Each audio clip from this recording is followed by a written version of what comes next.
Nästa Västlinge.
Herregud, jag trodde aldrig du skulle komma tillbaks. Det har varit så tjockt med folk så de har trampat ner varandra. Och Conny Lundgren är då sannoliken inte heller till någon hjälp. Han blir bara mer påstruken för varenda ärende han har inte laget. Vad du ser arg ut. Vad är det med dig, Arne? Tror man kan bli något annat än arg då? Först får man en körning dagen för julafton. När det är som jobbigast i affären. Sen är det där förbannade tåget naturligtvis försenat. Och när det äntligen seglar in på station så finns där ingen kar att hämta till Prästgård. Nej, jag ska sluta med det här taxiåkandet. Det är bara obekvämt och besvärligt. Och förtjänsten är inte väl att tala om ens. Men älskling, jag känner inte igen dig. Du ska du låta sådana små saker förstöra julhumöret. Jag är mycket mer förtjust i dig när du skrattar. Ja, skratta lite då.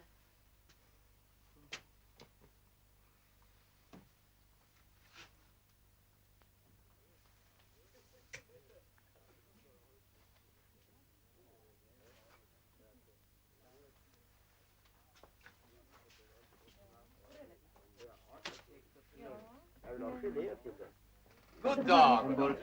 Det ska vara 1 kilo extra gott julkaffe, kan jag förstå. Hej Susanne, jag ska strax ägna mig åt dig, ska du se. Söta flickor ska man inte låta vänta för länge. Det är de inte vana vid. Och 1 kilo idealbröd. Ja, tackar, tackar. Vass. Du frågar om den är vass. Jo du. Nej! Den är fan med vass. Jag skulle kunna sprätta upp dig som har sprätt upp en byxning gädda. Vill du känna på skärpan? Va? Nej, har du Jöns klockare? Nej, vänta, det gör du. Jag kommer. Men så var det julpapper och en laxstång också, ja? Jaha. Ja, vad det jag sa, han är stånd att kunna hitta på vad som helst. Du måste vara i tur med honom. Den här runda stången här kostar 1,75 och vi ska Jaha, tackar. tror jag var 1,10.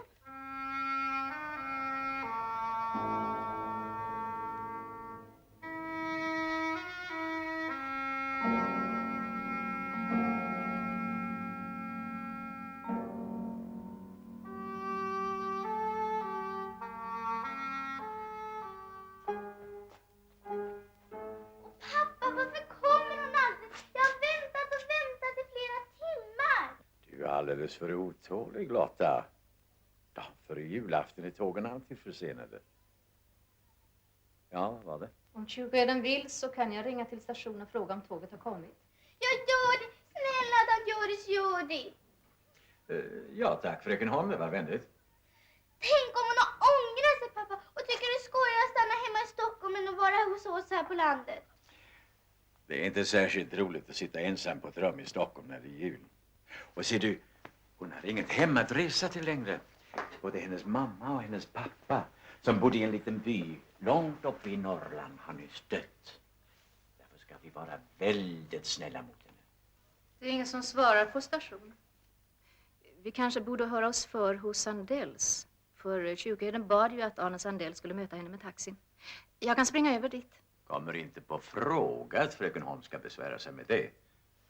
Men jag kan ju alltid ringa till Barbara.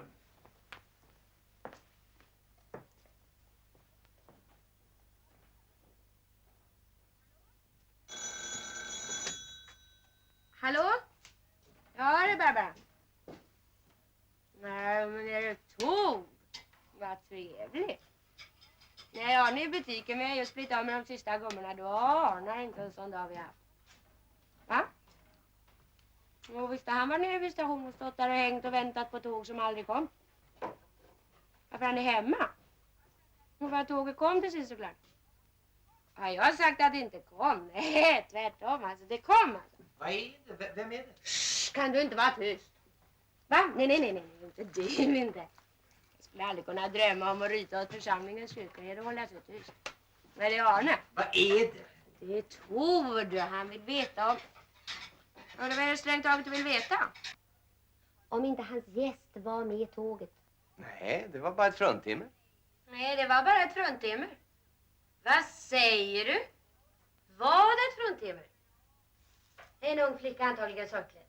Nej men Arne. Vad rör det sig om?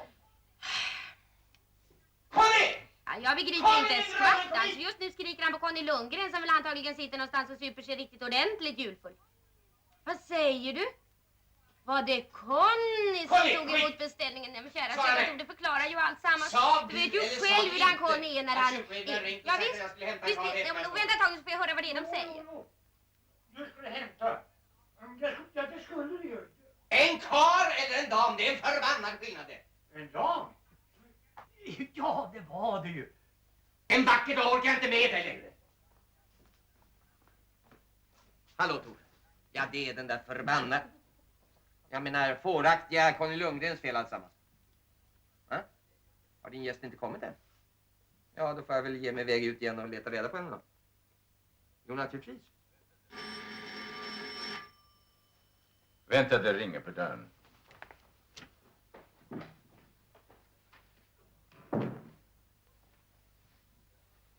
Ja, det var Elisabeth. Tack. Ja. Tack ska du ha. Och om du visste vad vi har väntat och väntat. Och vi har inte tåg. Och det är taxi. Jag ska ta hand om väskan. Lotta, du kan ta korgen där. Nej. Den tar jag hand om själv. Kära lilla Elisabeth. Välkommen till oss. Jag är så glad att se dig igen. Det prasslar ju. Nej, absolut inte. Det som är i den här korgen kan inte prassla. Det är en vit yllekofta. Det rör ju på sig. Fröken Rydén kommer snart att upptäcka att Lottas fantasi är i livligaste laget. Ja, det blir väl så när man är för mycket ensam. Jag hoppas att du ska få tillfälle att vila ordentligt de här dagarna. Och att vi alla ska få en skön och trivsam helg.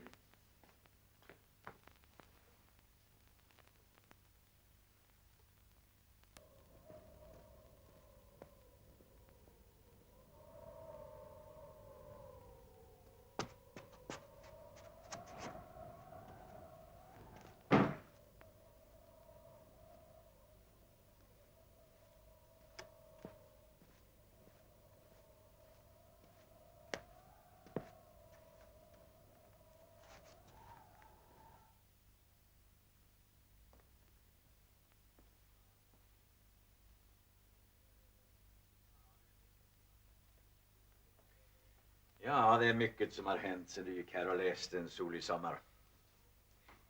Gudrun har varit död i 7 år. Och nu är dina föräldrar också borta. Jag är så tacksam för att farbror ville ta emot mig så här. Det hade varit hemskt att sitta ensam hela julen. Det är vi som är glada. Vi är också ganska ensamma i den här stora prästgården. Men kalla mig inte farbror, är du snäll. Du är inte 14 år längre och jag är... Nåja. Tack, Tord.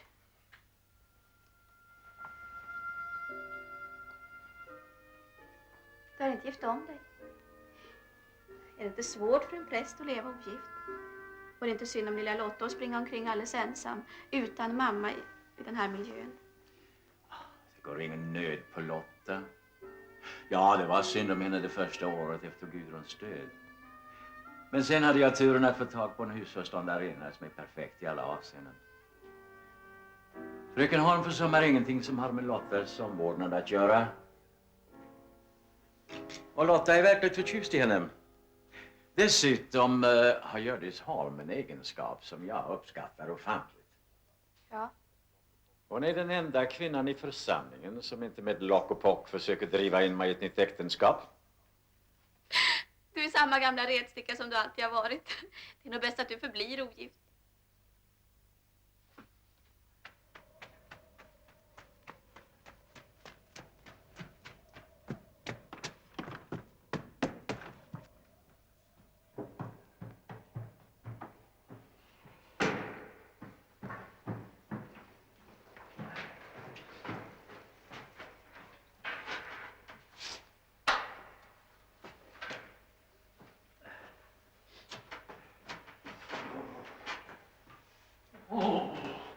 Kallt som i graven, det var det. Sabla på hit, titta på mig. Sångövningen mitt på julafton. Vi får skrika sig varma till räkorna, det får det göra.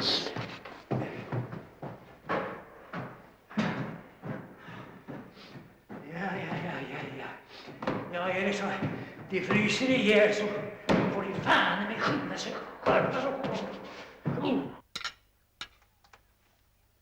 Jag vill ha mera skinka. Snälla tant Hjördis, ska jag få en skiva till? Den här pressyltan är fantastisk, Hjördis. Har du gjort den själv? Fröken Holm gör allting själv. Och allting som hon gör är lika gott. Har du förstås något hemligstämplat recept som du fått ärva av din mamma eller mormor? Nej, hemma hos oss förekom det just inga finesser i matlagningen. Det här är varken tid eller råd med. Varför är du? Hon kommer från den riktiga obygden, alldeles som du. Är du från Norrland? Nej, från Värmland. Från Finnskogarna. Och där finns det trollpackar, mortro. De är underbart vackra på framsidan. Men i ryggen är bara ett stort hål. Och så spricker de när solen går upp. Ja, men Lotta, var får du allting ifrån? Det finns trollpacker i Västling också. Men om de spricker så är det för mycket pressylta och skinka. Äsch! Vad får jag till julklapp av dig? Är det hårt eller mjukt eller går det att äta? Och när ska vi dela ut julklapparna? Jag ska ha julbön på ålderdomshemmet nu.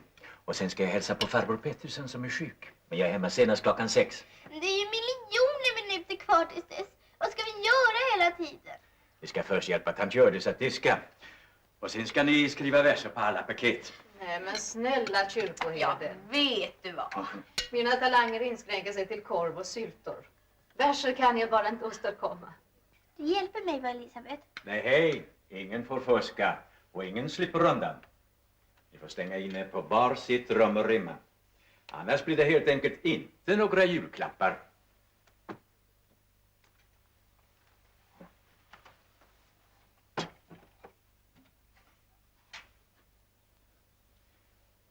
Tack gode Gud för maten.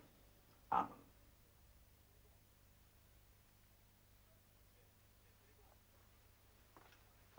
Det är bäst att ni sätter igång. Ni har bara ett par timmar på er.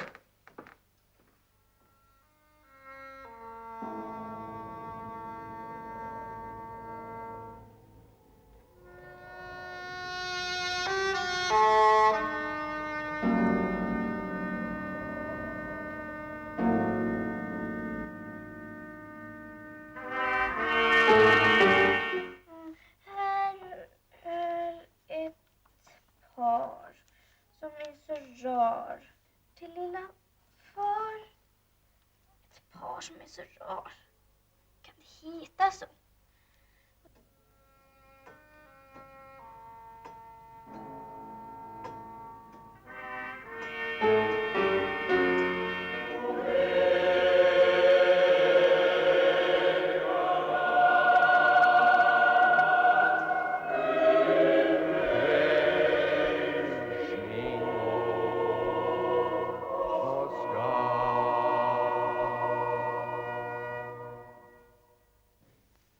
Ska vi ge oss nu? Ja, det tycker jag nog att vi kan göra.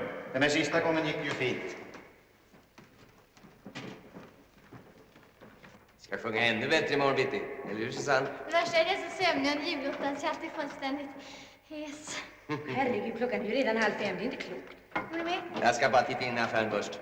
Man är ju tvungen att räkna igenom dagskassan och se efter om julhandeln har varit lönande.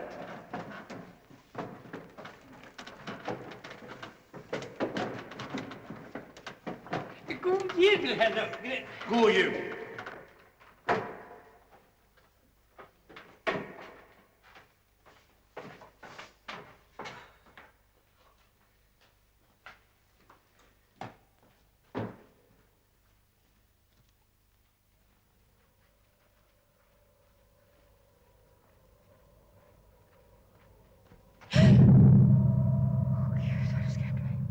Du brukar inte vara så lättskrämd. Vad i all sin har du det här så här dags på julafton?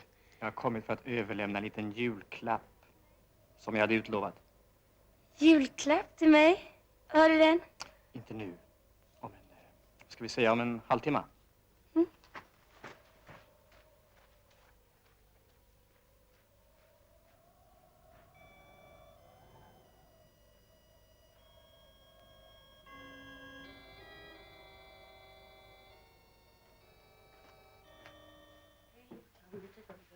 Glasen och låt oss stiga.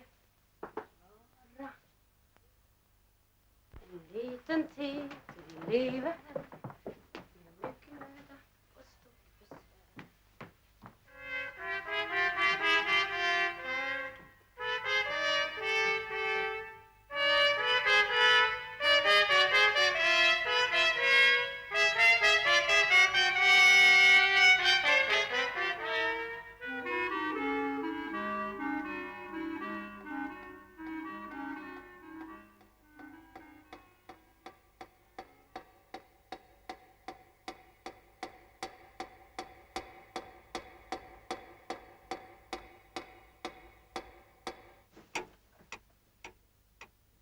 Va? Vad är egentligen frågan om? Vad vill du? Ser du inte att jag har bråttom? Och varför i helvete har du den där uppsynen? Hörru du, det är julafton. Och jag har varken tid eller lust med några grejer. I varje fall inte här. Jag har ju sagt att vi ska diskutera igenom alltihopa så fort helgen är över. Men låt oss först få lite julfrid. Ge dig vän. Stå inte där och stamliga. Eller säg åtminstone någonting. Man kan tro att du har tappat talförmågan. Försök inte att hota mig. Med den taktiken kommer du ingen vart. Jag är inte den som låter skrämma mig av några fantasifulla sagor. Du ljuger! Du vet att du ljuger! Bara därför att det där hände en gång så ska du inte inbilla dig att du kan slå i mig vad som helst. Jag ska min själ hitta på någon utväg och bli av med dig. För nu har jag fått nog. Förstår du det? Nog! Jag är utled på alltsammans. Sluta upp och stirra på mig på det där idiotiska sättet. Ge dig härifrån. Annars vet jag inte vad jag tar mig till. Du, din satan!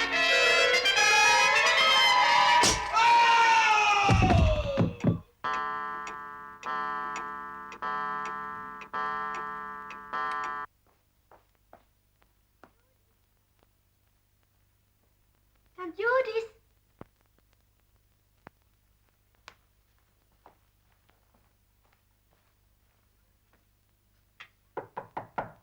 Tant Judis!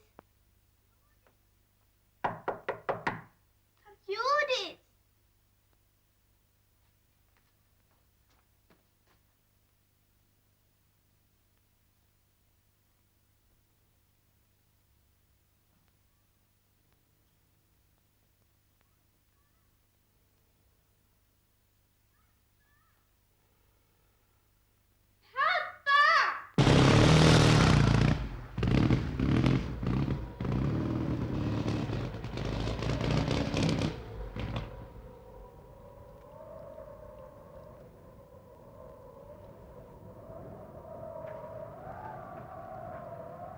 Är det inte Mårten Gustafsson? Vad i all sin tid gör han här mitt på landsvägen på själva julafton? Klockan är över 5 och alla affärer är stängda. Hemma hos kyrkvärden så har de satt igång med julfirandet för länge sedan.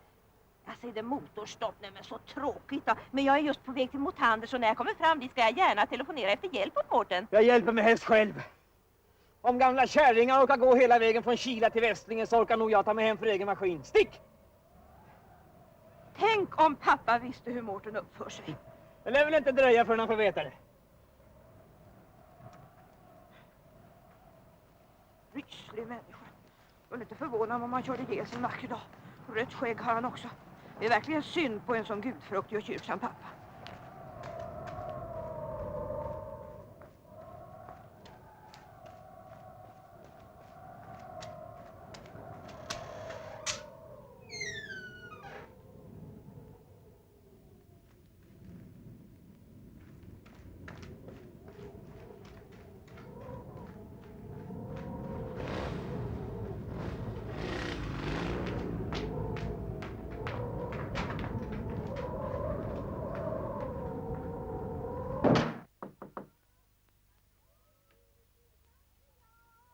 Hallå? Här är jag! God jul i stugan! Barbara Arne? Hej ho, var är ni? Titta här då. Nu ska vi göra något. Hallå? Det är bara Frideborg som kommer med sin julhyacint.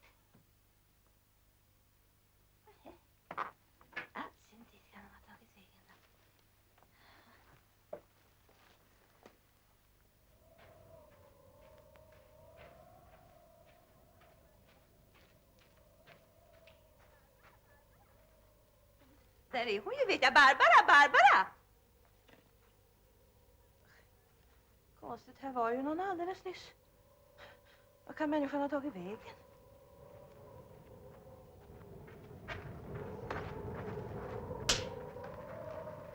Usch, ja, det verkar ju som någon följde efter mig. Om man inte visste att alla människor här i Västlingen var så snälla och beskedliga så skulle man ju bli riktigt förskräckt. Och jag tycker väldigt mycket om den, Lotta.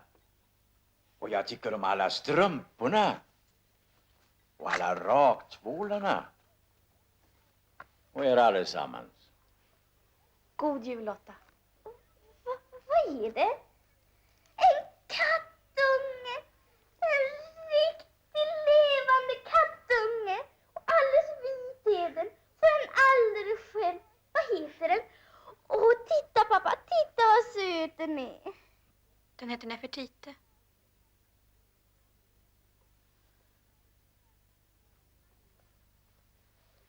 Tack snälla Elisabeth. Men du har ju inte fått en så fin julklapp av mig. Är du ledsen för det? Nej men, jag ser ju att du är ledsen. Nej, Lotta. Det är inte det. Låt Elisabeth vara i fred ett tag, Lotta. Och jag tror att vi allihop ska stilla oss en stund innan vi sätter oss till bords för att äta kvällsmat. Lilla barn, jag vet hur det är. Helgen är alltid värst när man har förlorat någon av sina kära.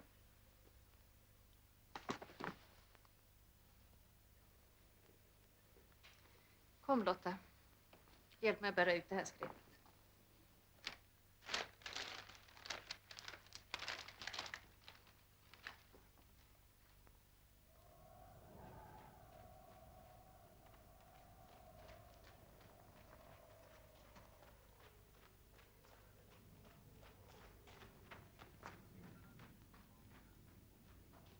Och herdarna vände tillbaka och prisade och lovade Gud för allt vad de hade fått höra och se. Alldeles så som det hade blivit dem sagt. Amen. 8:30 på julafton. Vem kan det vara? Ska vi öppna? Förlåt att jag kommer så här, men jag är så ängslig. Jag vet inte vad jag ska ta mig till. Det är Arne. Arne är försvunnen. Försvunnen? Vad ska det betyda? Inte Det har han- betyder att jag har inte sett Arne sedan 5:30 och nu är 8:30 och det är julafton. Och jag har suttit hemma och väntat ensam med kaffe och glögg och julgran och till slut stod jag inte ut med att bara vänta och vänta. Såg att det lyste här. Jag tänkte jag måste gå över och höra om ni visste någonting eller om ni kan hjälpa mig att ta reda på vad det är som har hänt. För någonting måste ju ha hänt. Är det någon som kan ge mig en cigarett? Om du till att börja med skulle ta och presentera mig för din gäst, Tord. Jag tror inte jag har träffat henne förut. Ursäkta mig. Det här är fru Sandell, hustru till herr Arne Sandell som rår om handelsboden på andra sidan landsvägen. Fröken Rydén är en av mina forna konfirmander. Berätta nu lite mer sammanhängande vad det är fråga om. När säger du att du såg Arne sist? Ja, alltsammans är så konstigt så det är inte klokt. Vi stängde affären 3:00. Så gick vi upp och klädde om oss. Vi skulle vara i kyrkan på repetition 3:30. Och repetition gick bra. Förresten hade vi alla bråttom att komma därifrån så vi var där inte mer än en timme. Förlåt, jag förstår inte. Menar ni verkligen att ni hade sångrepetition i kyrkan mitt på själva julaftons eftermiddagen? Ja, nog är väl det vrickat så det förslår. Men bygdens store son som är operasångare kom inte hem från idag. Kören måste ju öva med honom någon gång före julotan. Jag älskar Karl Sixten när han sjunger och helgarna knottrar sig över hela kroppen på mig.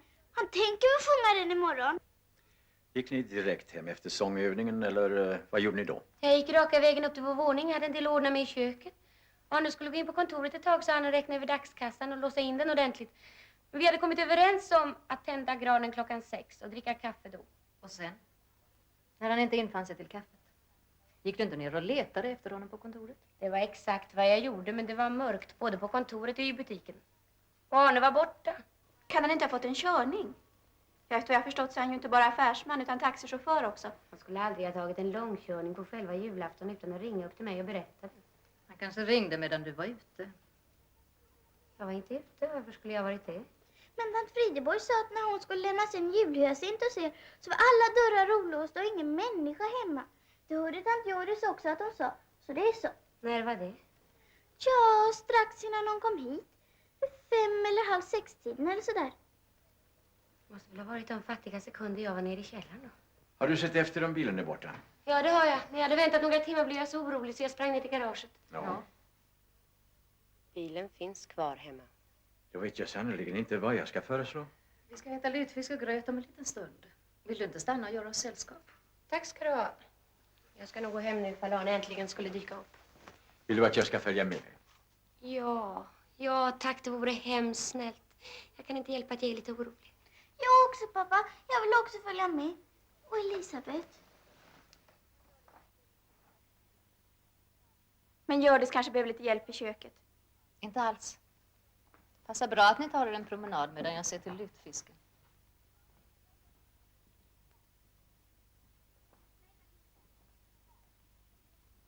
Nej tack, inte den. Den där.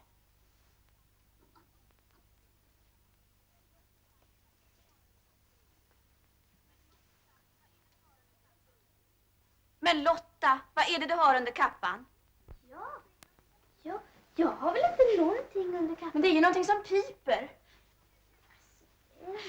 Du begriper att du inte kan släppa med det henne ut. Det är 8 grader kallt, hon kan ju springa ifrån dig och frysa ihjäl.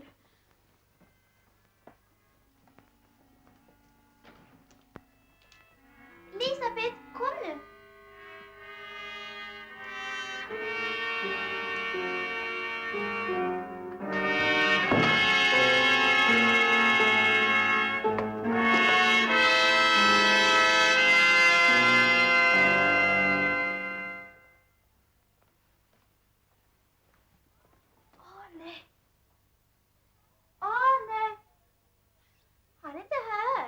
Har du tittat efter om hans ytterkläder är borta? Ja, läderjackan hänger där och den bruna ölsten också. Måste han alltså fortfarande ha på sig samma kläder som i kyrkan. Den svarta hatten och den svarta rocken. Det är väl lika bra att vi tittar efter här nere också kanske.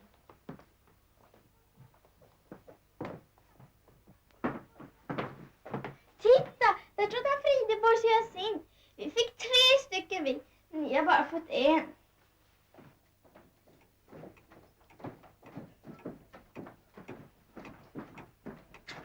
Han måste ha blivit mycket hastigt bortkallad. Men så konstigt, här i skåpet hänger ju Arnes svarta rock. Vad i all sin dag har han då på sig? Arne!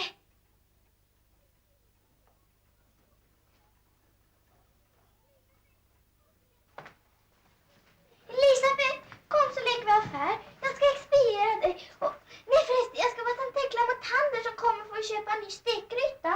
Kan du ställa dig där bland grytorna? Jag gör det, så är du snäll. det här? Var det alldeles förskräckligt vad här var mycket folk. God dag lilla söta Frideborg och tack för senast. Det var en underbar sockerkaka Frideborg hade. Åh nej, försök inte det. Nu var det min tur. God dag, god dag. Jag skulle vilja ha en stekpanna. Men det ska vara en med kvalitet. Annars gör du detsamma. Elisabeth, Elisabeth, vad är det med dig? Du har inte blivit sjuk.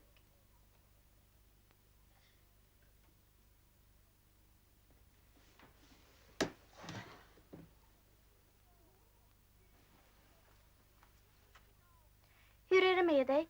Du är väl inte sjuk idag också? Nog ska du väl gå med till julottan? Pappa säger att Arne Sandell är död. Och Barbara ligger och sover och alla är så ledsna. Men när man är ledsen så ska man väl gå i julottan? Eller ska man inte det?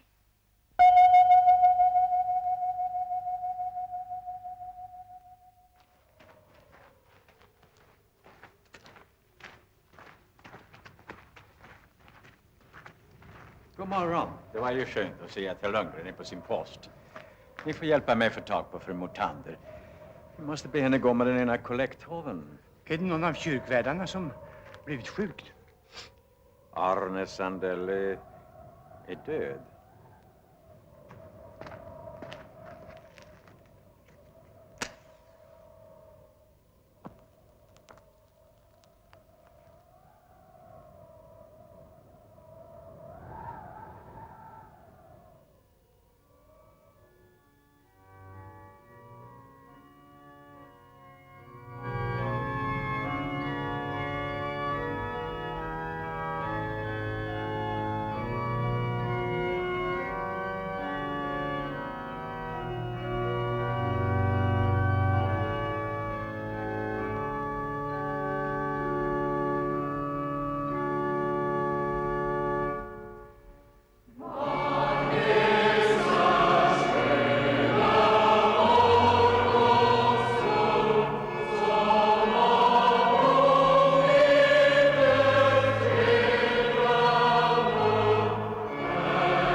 Ja, det är så förfärligt rart och vänligt av er att fortsätta med den här gamla traditionen med julmorgonskaffe i prästgården. Det blir liksom en helt annan atmosfär här än det kan bli någon annanstans. Och så trevligt det var att få träffa ert rara julfrämmande. Får jag fråga vad det är för kvalitet i den där gula klänningen? Det är någon slags helylle, va? Ja, jag kunde nästan tänka mig. Den har fröken Rydén köpt i Stockholm. Men det syns minsann på den. Alltså, jag är lite särskilt intresserad av sådana där saker för jag har en sybehörsaffär i Kina. Och där har vi stig på. Vad säger Hjördis? Ska vi gå in i salongen? Ja, vi ska väl göra det. Ja. Nej, men så underbart vackert. Och alltså, kyrkoherden kan verkligen skatta sig lycklig som har en sån pärla som Hjördis. God morgon, god morgon, god morgon. Ja. Men var har vi den kära Tor? Har han inte hunnit hem från kyrkan än? Titta där Frideborg, titta på Nefertiti. Nej, men Lotta är så bedårande liten kyss. Nej, men så söt, jag har väl aldrig sett. Tänk, han ser nästan lika rar och klok ut som min Pontus gjorde en gång i sin livstid. Allegor. Men där har vi den kära Tord. God morgon, god morgon. Och en god fortsättning på helgen. Och tack för en underbar och upplyftande julpredikan. Det är alltid så roligt att höra Tord tala om sina år som sjömanspräst. Susanne säger att varken Arne eller Barbara var med och sjöng i kören. Fastän det var ett så viktigt tillfälle som en julotta. Men kära någon då, de kan väl inte ha gått och blivit opassliga? Inte mer opassliga. I natt är hela villan upplyst, från golv till tak. Det brinner till och med i butiken och inne på kontoret. Nej, jo visst gör det det.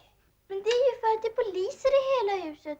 Och Arne kunde väl inte gärna vara med och sjunga kyrkokören när han är död. Det är nog roligt med barn som har fantasi.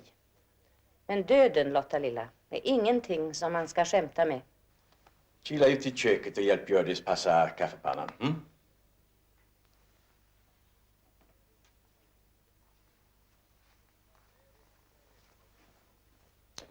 Nej, det är tyvärr inte någon fantasiteckla. Den tragiska sanningen är den att Arne Sandell har blivit mördad. Det är inte sant! Det är inte sant!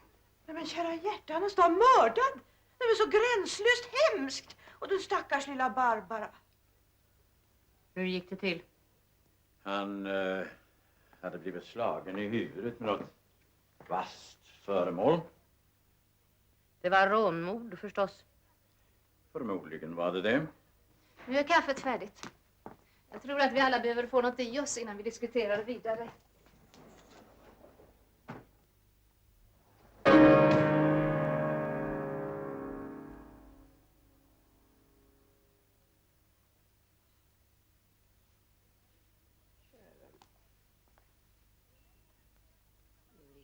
Avskyvärda gamla häxa. Är du nöjd nu, va? Är du nöjd nu när du ser att jag förlorat Arne också? Slyna. Jag tror inte att vi ska tillåta oss att tappa besinningen och bära oss illa åt. Även om vi lite till mans är omskakade och ur gängorna. Ja, varsågoda. Ja, det är väl för tråkigt att vi inte har fått mera snö. Ja, jag hade hoppats att få uppleva en riktig jul. Nu när jag fick komma till landet och allting.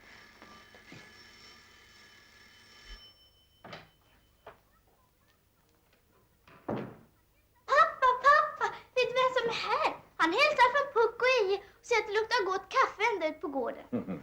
Christer, kära Christer, vad det var roligt att se dig. Även om anledningen för din visit den här gången är tragisk. Får jag föreställa kriminalkommissarie Christer Wick.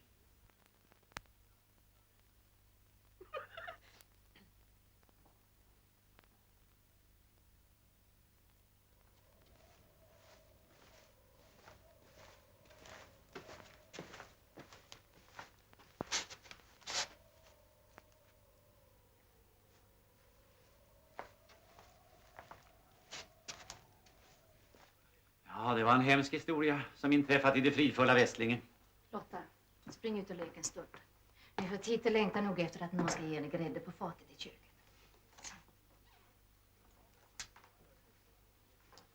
Ni upptäckte honom alltså strax före 9 igår kväll. Ja, men då har han säkert varit död i 3-4 timmar. Jag är inte läkare, men jag har sett många döda människor. Ja, provinsialläkaren tycks vara samma uppfattning. Han anser att överfallet ägde rum någon gång mellan 5:30 och 5:30. Ja, ville fröken Motander säga någonting? Så Susanne, berätta för kommissarien vad du vet. Du brukar ju ha så väl reda på det. Ja. Jo, vi slutade repetitionen i kyrkan 4:30. Jag hade lovat att följa en väninna i kören en bit på väg från i mörkret och tycker inte om att gå förbi ladorna borta på Karlssons fjärde. Medan jag väntade på henne stod jag och pratade med Arne på landsvägen utanför kyrkan. Då var han hur pigg och glad som helst. Vart tog han vägen när ni skildes? Såg ni det? Han gick in på sin gård. Och när kom ni tillbaka från er promenad? Vid 5:30 skulle jag tro. 5:30. Ja. Jag hann lagom klä om mig till tant Frideborg skulle komma. Mötte ni någon under vandringen? Nej. Inte? Nej, jag mötte ingen alls. På hemvägen passerade ni Arne Sandells affär, eller hur? Mm. Såg ni om det lyste på kontoret?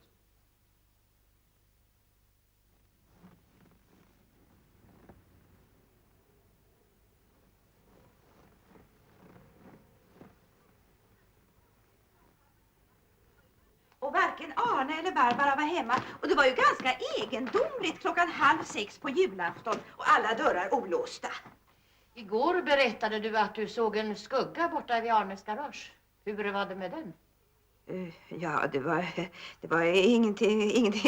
Jag led faktiskt av hallucinationer hela kvällen. Först så tyckte jag att Barbara sprang omkring i mörkret på kyrkogården och sen tyckte jag att det var någon som förföljde mig. Men det var ju bara dumheter och ingenting att fästa sig vid.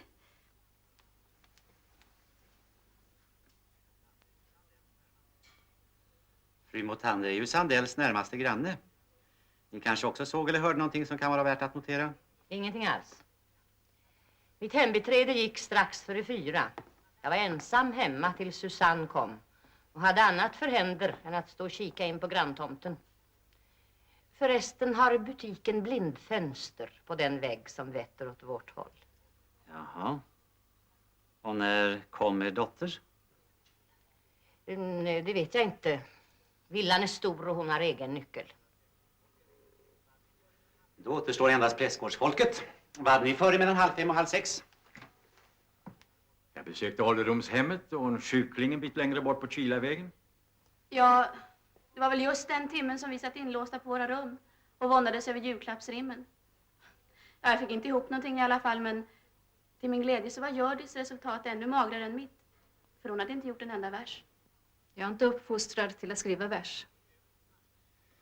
Hur är det? Kan man se över till Handelsbon härifrån? Från framsidan av huset kan vi det. Och var det någon som såg någonting? Inte vad jag kan minnas. Men det är ju en bra bit bort.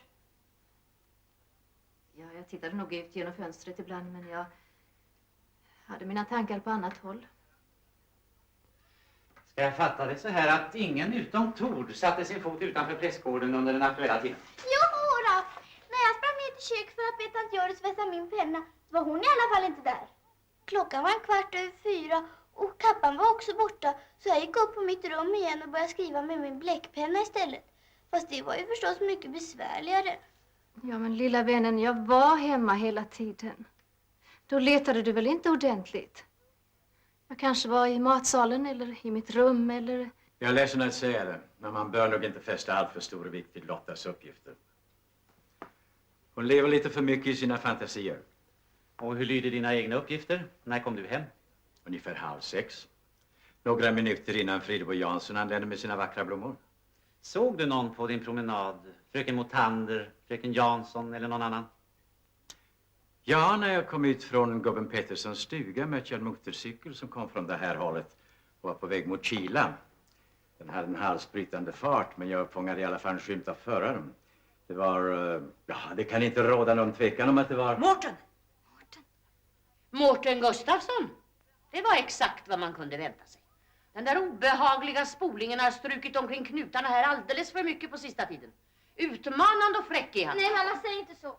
Mårten och jag har varit skolkamrater och jag vet att han inte är så farlig som han låtsas. Och så lär han vara kommunist.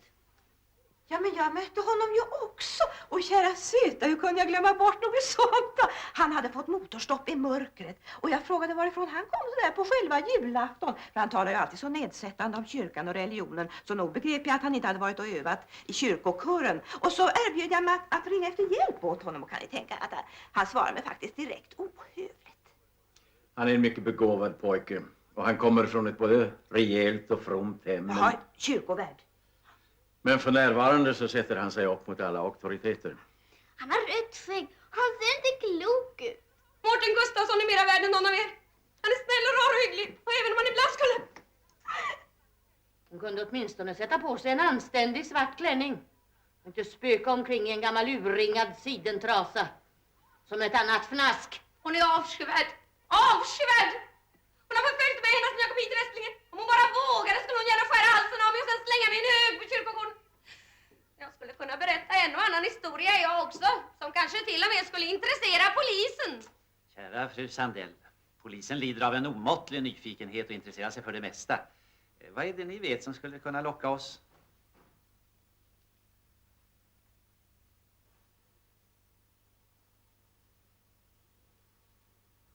Om jag tänker efter så tror jag kanske inte att... Vem är ni? Är ni polis? Kriminalkommissarie Wik i Riksmordskommissionen.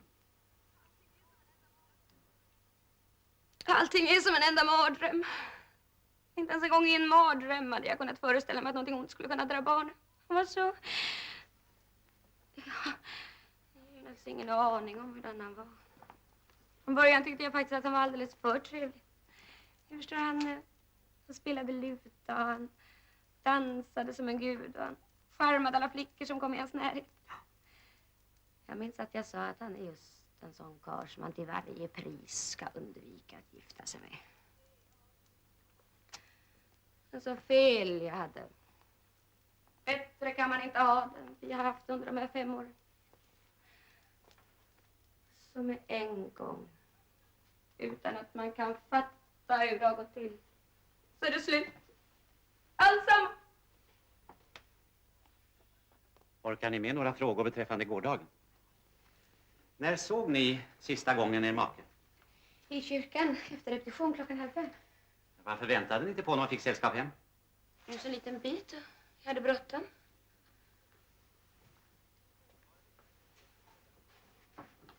Var vistades ni under de följande timmarna?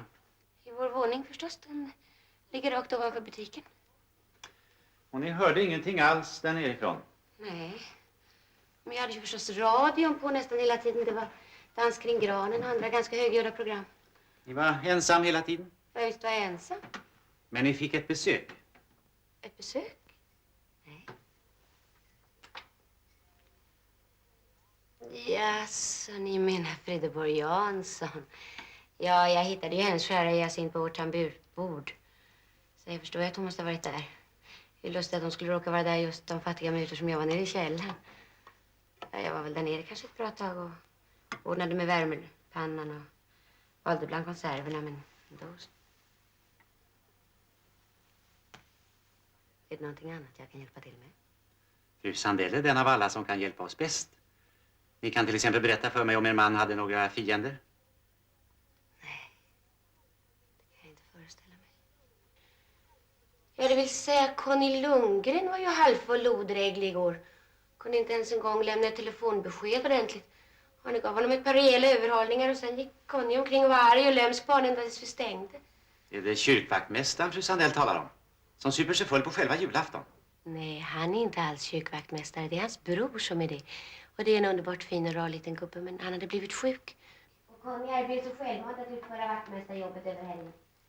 Det var nästan Conny Lundgren expedit i vår affär. Det har han varit så långt före Arnes tid. Och när han är nykter så är han ju för all del bra, men när han får bränning i sig.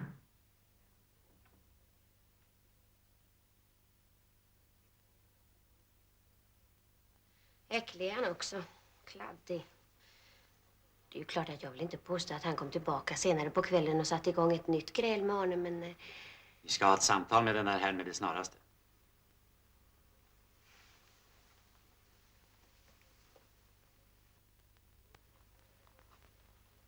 Det var någonting otäckt med honom igår när han stod och viftade med den där kniven. Tänk om det skulle vara... Ja, den har blivit rengjord med lite trassel som finns här under disken. Men inte mer omsorgsfullt gjort än man kan urskilja både blod och hårstrån med blotta ögat. Kvick! De måste ha befunnit sig ungefär där vi står nu. Och hugget har träffat Sandell i skallen strax ovanför vänstra örat. Han stöp säkert på fläcken. Menar du att han dog omedelbart? Jag sa att han stöp omedelbart. Slocknade, blev medvetslös. Ja, så jag börjar fatta. Och vill den lärde docenten ha godheten tala om när han avled? Inom 10-15 minuter att döma av skallskadorna. Dessförinnan hade blodet forsat omkring honom. Nå, visa nu hur den berömda intelligensen arbetar. Vad får du ut av det här? Var fan ska man driva upp en balja kaffe och ett par ostmackor i den här hålan? När juldagsmorgon glimmar. Va?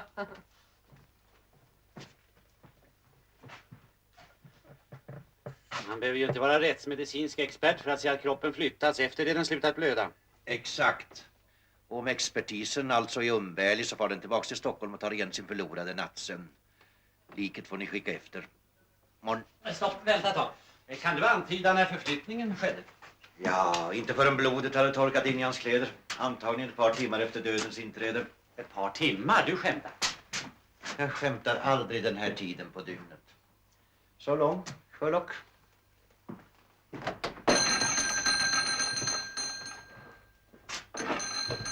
Var är landsfogden? Inne på lagret.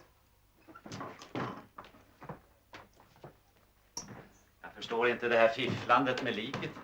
Mördaren kan väl knappast ha stannat kvar på brottsplatsen ett par timmar bara för att flytta kroppen ett par meter. Hur var den innehållet i Sandells plånbok? Där fanns tjockt med sedlar och jag kan rapportera någonting ännu egendomligare. Larsson har just slutat en kontrollräkning av den mycket stora dagskassan och där tycks inte fattas ett enda öre. Han kan inte vara rånmord. Här är en typ som heter Lundgren. Han lever rövare och vill komma in och hämta någonting som han har glömt. Han vägrar att säga vad det är. Ja, men jag jobbar ju här i butiken. Och förlåt. Det visste jag inte. Det var så massa byggningar här. För all del. Stig in bara och ta det herr Lundgren vill ha. Vi tänker inte bitas.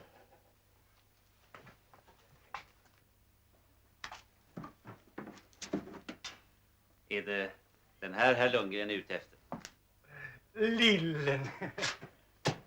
Tackar.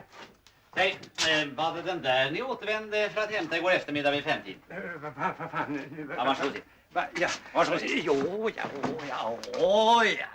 Ni behöver inte behandla mig precis hur som helst, va? Bara för att jag bara är en vanlig enkel expedit. Vid 5-tiden, säger ni, kommer med sådana jävla beskyllningar. Ja, om det är sant, eller hur? Ni gick tillbaka hit igår eftermiddag efter Daniel Sandell hade stängt butiken. Ni smöger in hit på lagret. Men chefen hörde er och kom ut i butiken. Det är en jävla lögn! Herr Lundgren som emellanåt vikarierar som kyrkvaktmästare borde nog rensa ut en del av alla svordomar ur sitt tal. Ja, jag vikarierar för brorsan. Min mästare ligger på Västerås lasarett och blir opererad för bråck. Igår eftermiddag, som det är sån tjatan om, då var det julafton. Och det var kyrkan mest hela tiden. Ja, för kyrksångarna skulle dit och öva sig på helga. Och då, ja, jag menar, helga natt. Ja, och då måste jag ju öppna kyrkan åt dem så de kunde komma in. Ja, sen hade jag ju att jag skulle trampa luftet i en klockare. Ja, så var jag tvungen att stanna kvar då tills de hade galet färdigt. Ja, så jag kunde låsa efter dem igen. Men sångövningen var ju slut 4:30. Ni bosatte er inte i kyrkan för resten av dagen. Jag vill veta vad ni hade för er efter det klockslaget. Jag var bortbjuden till Alice. Ja, det är syster min. Hon är gift med arrendatorn på Persby gård. Och om du tror på mig så kan du ta och fråga henne själv då. Gick ni till henne så fort det var slut i kyrkan? Ja, det... Hade ni sällskap med några körmedlemmar kanske? Nej, tack. Ja, de hade ju stuckit iväg. Arne Sandell också? Ja, han med. Var det tänt på kontoret när ni gick förbi där ute? Ja, då det var... Nej. Det var kolsvart överallt. Det var det. Hur långt är det till Persby? Ja, det är långt. Det är över halvmilen. Vilken väg gick ni? Stora landsvägen såklart. Jag kan väl inte skutta omkring ute på Järna eller mitt i smällkalla vintern. Svart som min säck. Ni påstår med andra ord att ni lämnade kyrkan efter alla de övriga. Låt oss förslagsvis säga 4:45. Och att ni gick landsvägen norrut. Då har jag en mycket viktig fråga att ställa till er, herr Lundgren. Mötte ni någon under er vandring? Nej, ingen alls. Inte ens Susanne Motander? Nej. Va? Skulle jag ha mött henne då? Ja, herr Lundgren, det borde ni nog ha gjort. Har ni varit anställd i Arne Sandells affär länge? Länge? Jag var anställd hos gamla handelsman långt innan den där snorvalpen Arne satt sin fot här i affären. Hade det funnits någon rättvisa i världen så hade tamme fan, då hade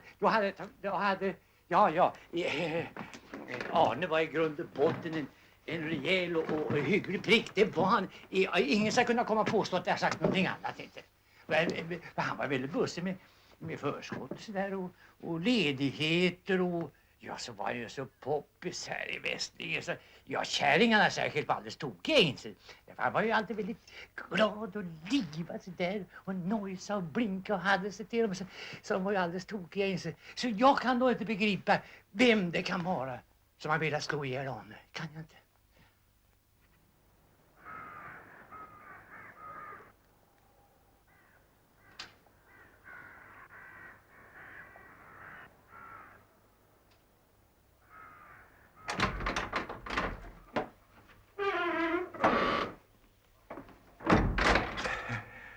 Varmed kan jag stå till tjänst?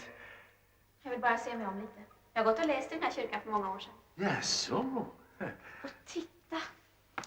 Där är den där vackra altartavlan. Den hängde in i kyrkan förut. Mm.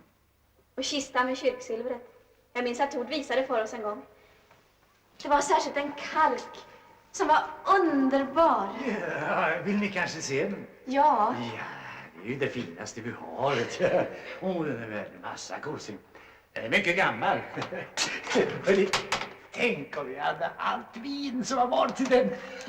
Vilken 700:e fest vi skulle kunna ställa till. Nyckeln är väl gömd. Ja, fast jag vet ju precis var vi kan ha den. Det är nästan lögn i fan att jag kan hitta den. Ja, här är den. Ja, nu lilla fröken. Nu ska vi ta och kika på dyrbarheterna. Det gnistrar av guld och silver när man slår upp locken. Det är så man blir rent utav bländad. Passa på nu.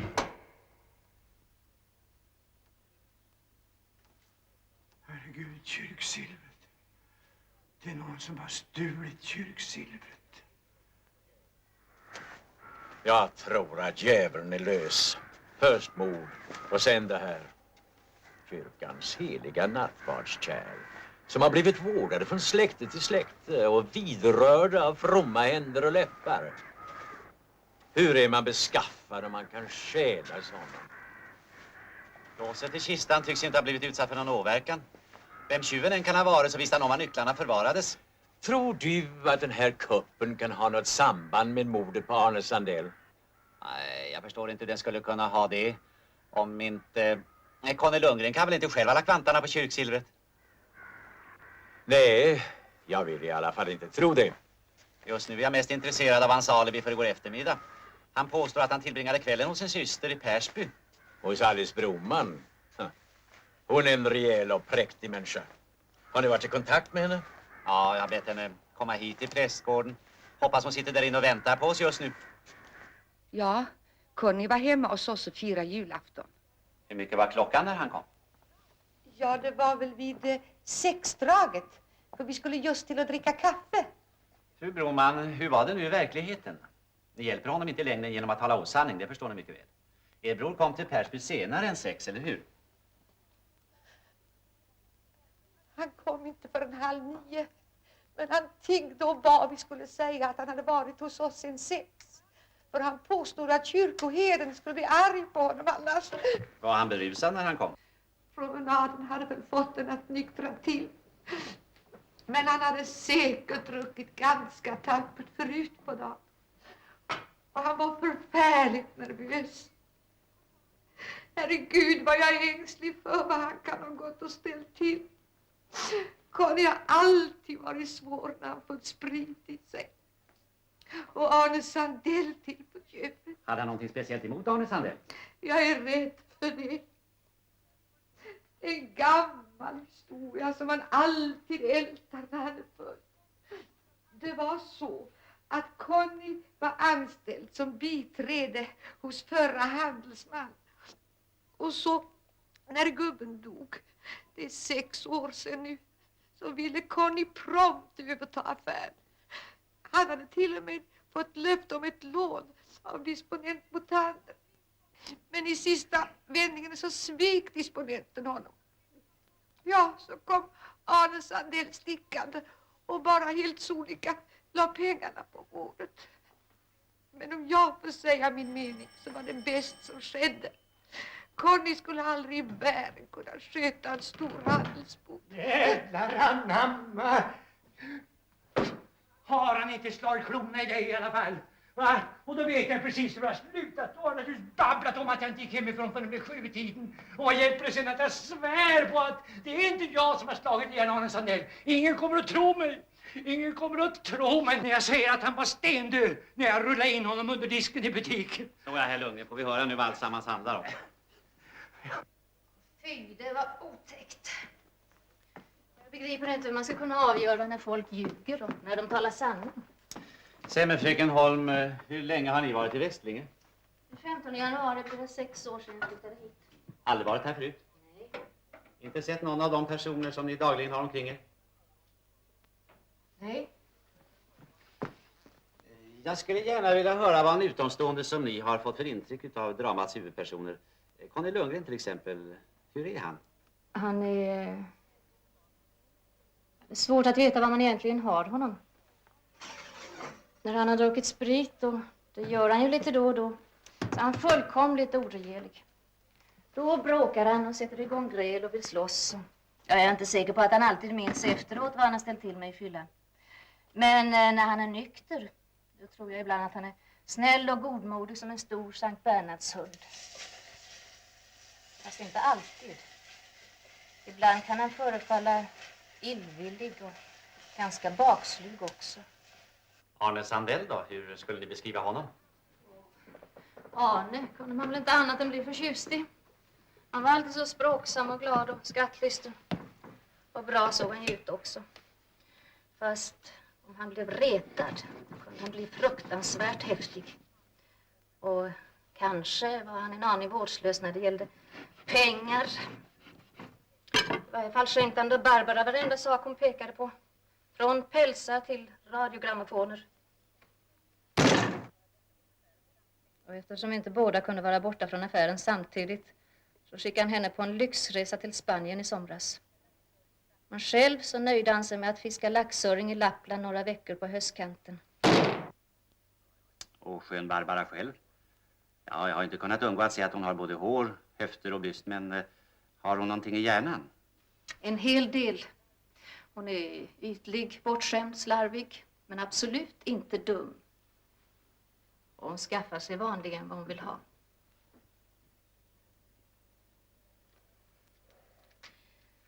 Ja, nu var jag faktiskt en aning nervös på sista tiden. Jag vet förresten inte egentligen om nervös är riktigt rätta ordet. Han verkade frånvarande på något sätt. Inte alls så glad som han brukade. Jag trodde han hade bekymmer med pengar. Det hade han väl också, för han hade lovat mig att sluta taxijobbet och köpa en ny privatbil åt oss. Men så sa han att han inte hade råd med det i år. Så fick vi vänta med den saken. Hjälpte ni honom någonsin med affärens räkenskaper? Ja, det var alltid jag som gjorde upp bokslutet. Han hade aldrig lärt sig ordentlig bokföring, men det hade ju jag. Ni var ju privatsekreterare innan ni gifte er, inte sant? Ja, jag var disponent mot Ander tills han dog. Tekla mot Anders make. Ja.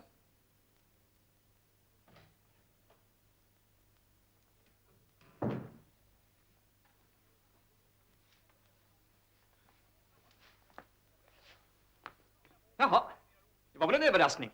Lilla Mårten promenerar omisstänksamt och alldeles frivilligt rakt in i lejonets kula. Är det kriminalkommissarie Wik du liknar vid ett lejon? För det kan väl aldrig vara mina käftar du fruktar? Både och, kyrkoherden. Fast om man ska vara ärlig måste jag säga att jag är mindre rädd för polismakten än för prästerskapet. Mårten, vad gör du här? Jag sa ju åt dig att du skulle hålla dig undan tills... Efterlyst av polisen, min kära. Och när jag fick höra det så tänkte jag det var lugnast att inställa sig hos högsta chefen.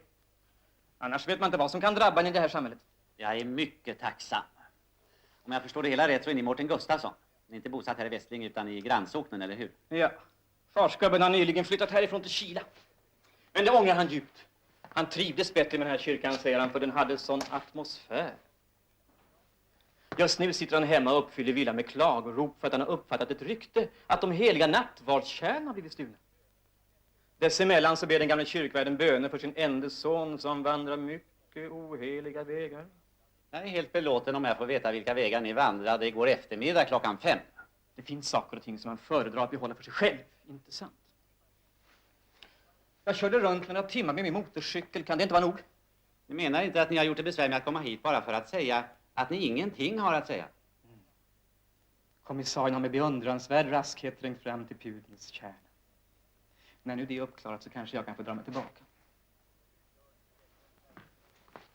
Du gör det ju ännu värre för dig och du envisas att inta den där attityden. Fattar du inte att här har begåtts ett mord och att det är din skyldighet att lämna de upplysningar Jag du är kan? inte anställd för att jaga tjuvar och mördare. Det är däremot polisen. Och inte är jag den som vill ta brödet i munnen på en skicklig och hårt arbetande yrkeskår. Barbara, vill du följa med mig ut ett tag? Jag vill prata med dig om en idé eller två.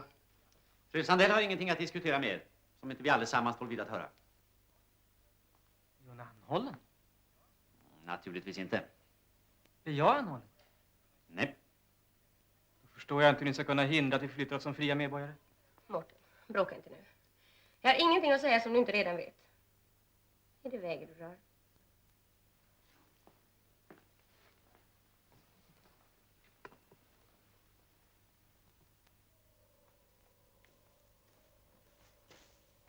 Mårten.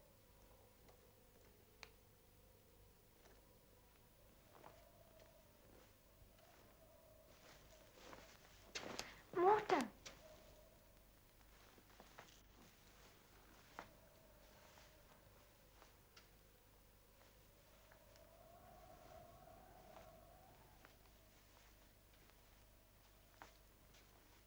Mårten.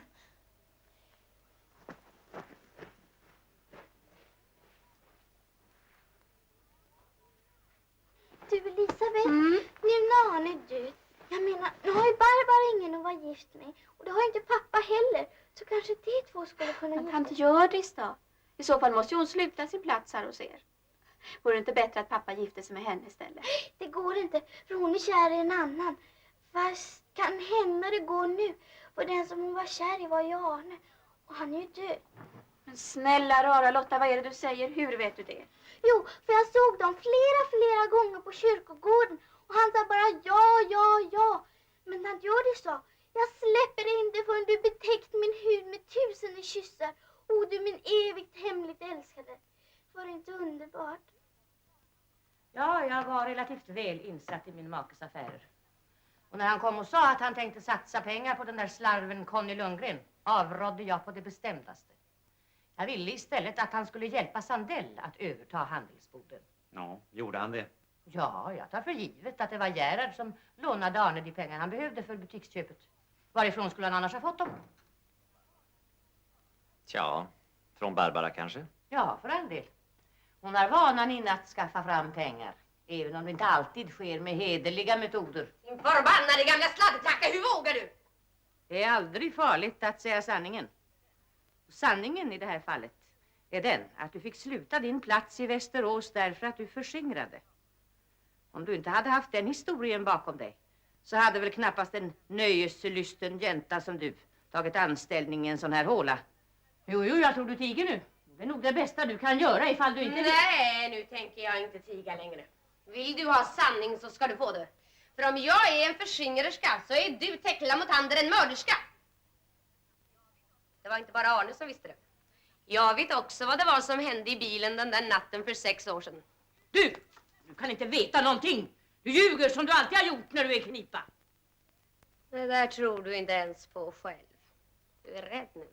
Vettskrämd vid blotta tanken på att jag skulle avslöja vad Gerhard, disponenten, sa i bilen några minuter innan han dog. Arne han tyckte det var så ruskigt så han grubblade ofta på om man inte borde gå till polisen med det. Gerhard var omtöcknad av plågor och yrade de mest egendomliga saker.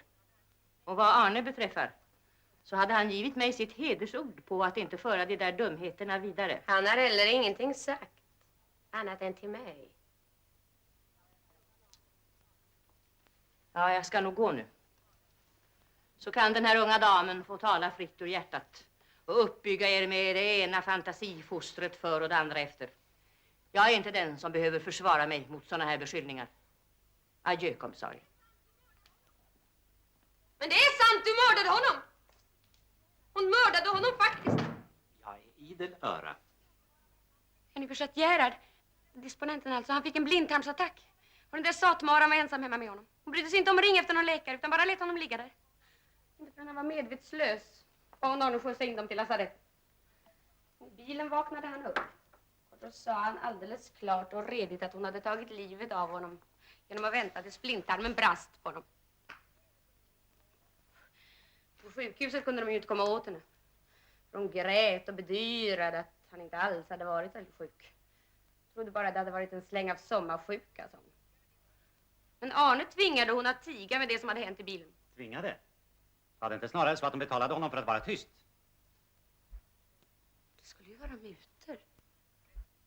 Ja, eller om man vänder på det. Utpressning.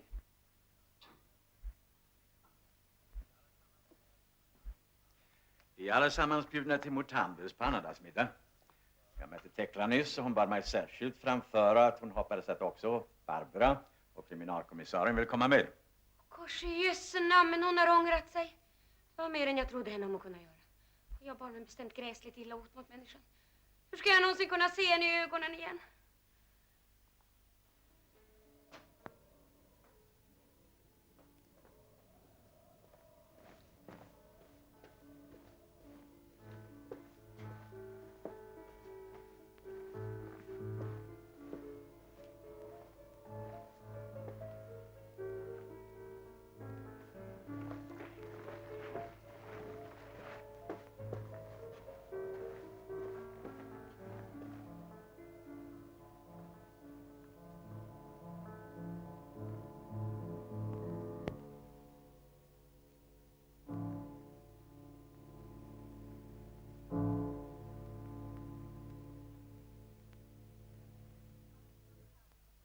Kära Tord, vad det var underbart. Tänk att man tyckte man befann sig i en annan värld.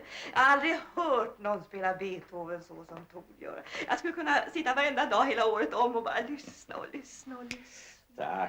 Tack ska du ha. Men kan vi inte få be Susanne spela och sjunga en bit? Nej, inte efter Tord. Det kan jag inte. Men Lotta har så tråkigt. Ska vi inte leka någonting istället? Jo! Ja, jag kan en ny rolig lek. Jag samlar på ord med O i. Riktiga ord som är runda och roliga att ha i munnen. Säg några sådana, va? Allihopa. Plommonkompott. Oratoriesolo? Tord! Prostmor. Kyrkorov. Fast det är ju fel i början förstås. Mordmotiv. Det är ju fel i slutet. Motorfordon.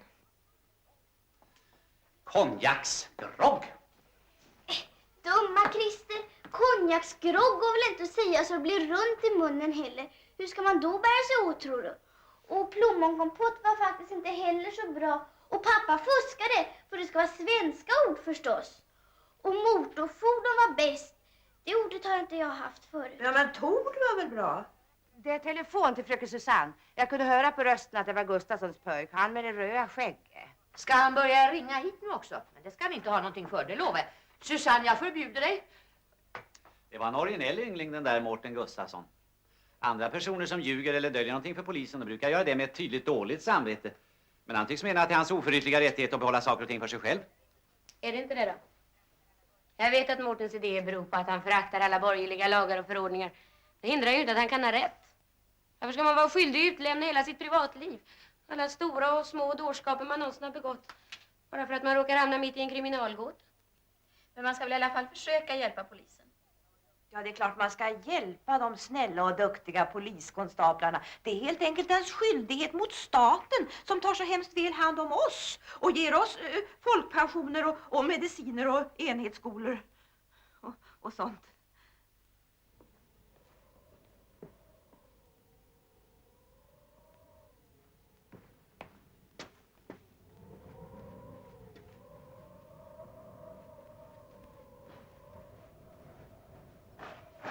Nej, men för tite då!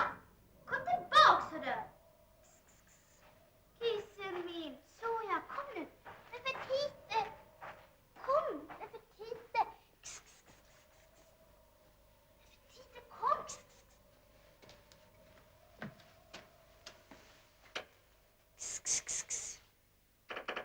Nej, för tite! Oj, lampar. Jag hade det nyss. Där.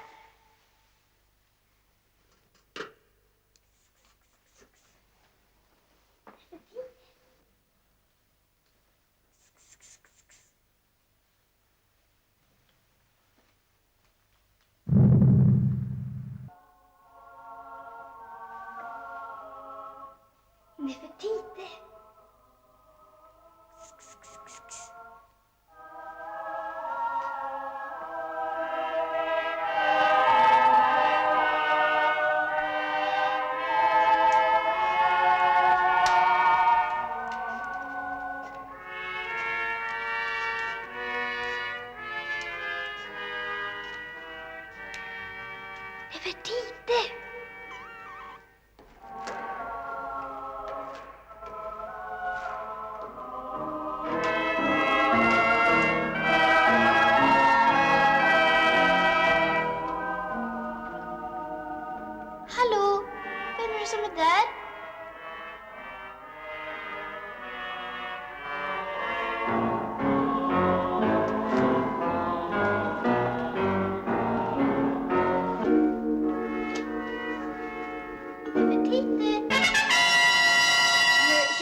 Margareta, säg åt fröken Susanne att hon kommer ner och säger adjö. Hon fick sån hiskelig värk i huvudet. Hon har gått upp och lagt sig. Och Lotta, vart har hon tagit vägen? Lotta, hon har gått hem för en bra stund sedan. Och när jag frågade om jag skulle följa med henne sa hon äsch och så viftade hon med en lampa under ögonen på mig. Ja. Jag tror i alla fall att jag trillar i förväg. Jag är orolig för Lotta, jag kan inte hjälpa det. Det lyser in i sakristian. Vad kan det betyda så här sent på kvällen?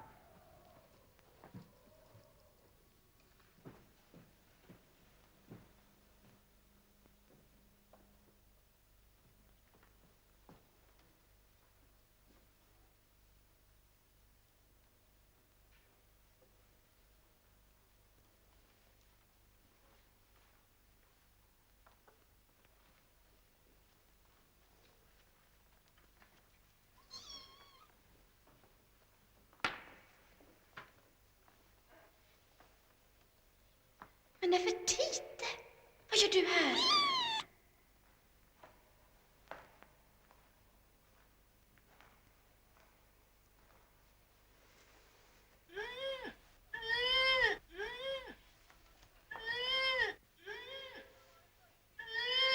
Men kära barn, var du före i kyrkan vid den här tiden på dygnet? Varför har du spökat ut dig så där? Lilla Lotta, vad är det frågan om? Är det fatt? Du kan åtminstone förklara för mig. Vad är det, Elisabeth? Therese så klart som jag har de här sakerna för öronen. Vad skönt att slippa få massa ludd och grejs i halsen. Tord! Tord! Kommissarie Wik! Jag hade mig som någon slags gissla. Och jag skrek inte en enda gång fast de konkade bak på mig. Jag trodde de skulle spärra in mig i fängelsehål med droppande vatten och kackerlackor och råttor. För jag tänkte... Lotta! I all sin dar är det som har hänt. Nefertiti sprang in i kyrkan. Då måste jag mellan gå in och hämta henne. När jag hade kommit upp på läktaren så hörde jag att det var någon som smög sig upp för trappan bakom mig. Då ropade jag, hallå, vem är det som är där? Och då förstod jag. Då kastade de sig över mig allihopa på en gång. Och en stor karl höll handen för munnen på mig. Men det var alldeles onödigt, för jag hade ändå inte tänkt att skrika. Jag begrep ju med en gång att det var mördaren. Och en tant frågade, vad ska vi göra med henne? Då sa mördaren, ge hit din far. Så band de den över hela ansiktet på mig. Så jag höll nästan på att kvevas. Och stora karl slängde upp mig på axeln. Och jag var säker på att han skulle fängsla mig och tortera mig med glödande tändstickor runt naglarna. Och så la han mig på golvet och jag tänkte vad bäst, jag låg alldeles stilla. Och... Kände du inte igen rösten på den där tanten? Och på mördaren? De viskar ju bara, så hade jag sjalen mitt över öronen. Tror du att den där farbrorn kan ha varit Conny Lundgren? Han hade lika stora händer som han. Men han luktade inte som farbror Lundgren. Och den här sjalen, är det din? Pappa, jag är rädd. Ja, jag tror nog det är klokast att du går och bäddar ner henne efter det här äventyret.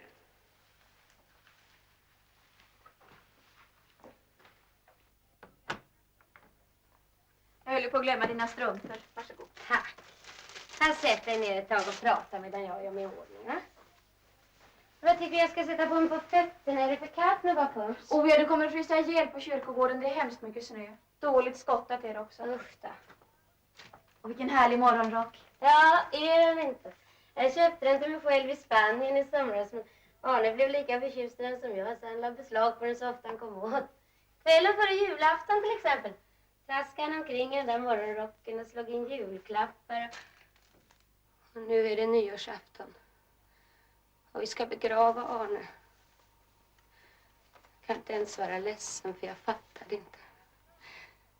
Men det säger jag dig, att om jag får tag på hans mördare så vet jag inte vad jag tar mig till. Polisen har kört fast, stod det i tidningarna igår. Polisen, de uträttar ju ingenting. De har min kamp. Jag skulle ha god lust att sätta igång med några små efterforskningar själv. Arne var nervös. Eller vad ska jag säga? Hemlighetsfull sista tiden. Fick en del brev också. Sluta, jag gjorde kan. Brev skrivna med bläck, ja, men då kan man... Nej, de var skrivna på maskin. De hade ingen avsändare. Måste ha bränt dem allihop. Har du inte sagt det här till kriminalkommissarien? Nej, det har jag inte. För jag har inte kommit att tänka på det förrän nu förresten. Så.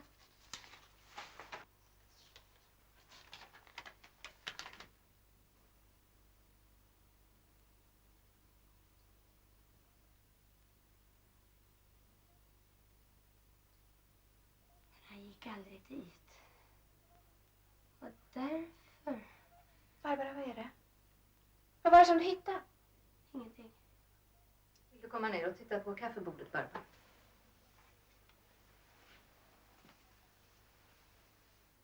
Ja, visst. Det är så fantastiskt snällt av dig och Tor. Du vill jag bjuda begravningsgästerna på kaffe i prästgården. Jag vet inte hur jag ska kunna återgälda er vänlighet.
Lundgren.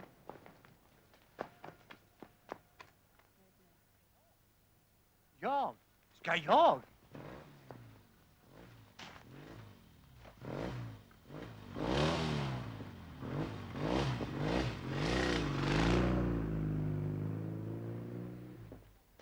Barbara, vad för alla människor frågar efter? Jag är ute och lägger fällor. Fällor för att fånga en mördare.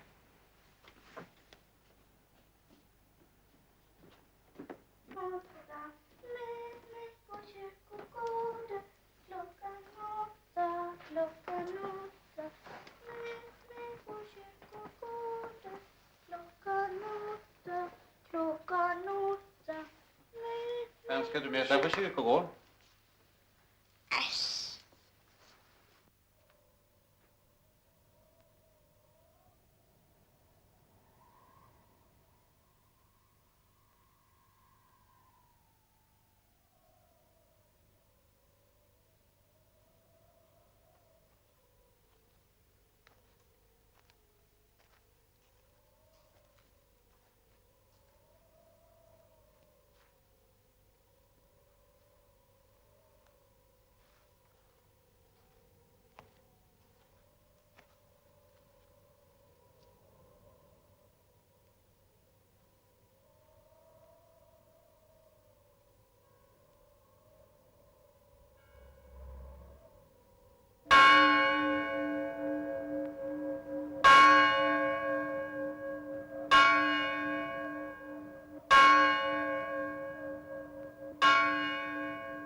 3 timmar kvar på det gamla året. Var är Lotta? Hon var här alldeles nyss.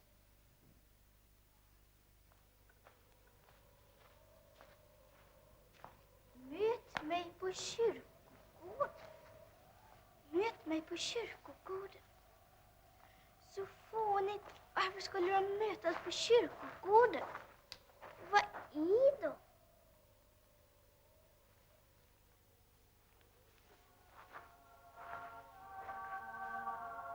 Nej, men... Är det du, Mårten? Titta får du se. Det är något hemskt konstigt med de här breven. De låg inte alls så här när dödgrävaren la hit dem i eftermiddags. Nu är det ett jättestort hål i mitten. Inte får det vara det. Titta. Släpp mig, hörru! Du som har kvicka ben. Kila hem och hämta farbror kriminalkommissarien. Säg att han behövs här ute. Låt dig undan! Vad fan nu då? Vad är det för en jävla folksamling? Ta och skaffa flera lampor. Och se åt polisen som går vakt hos Sandell så att det hänt en olycka. Stick!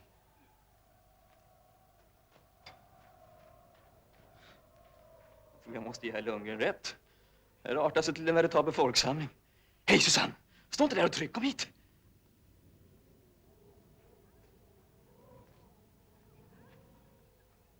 Kors i all sin tid så mycket folk. Har alla de här kommit bara för att träffa Barbara?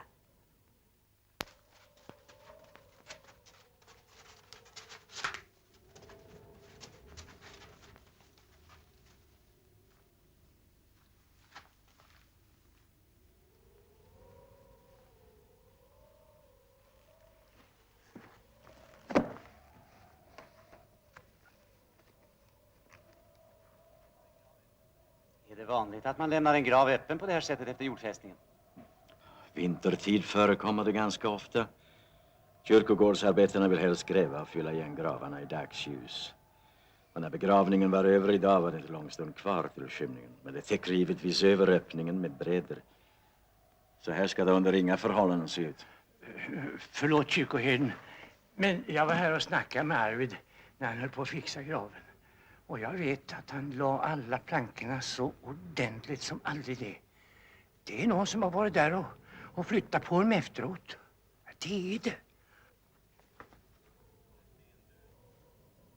Hon är stendöd, men hon har inte slagit ihjäl sig.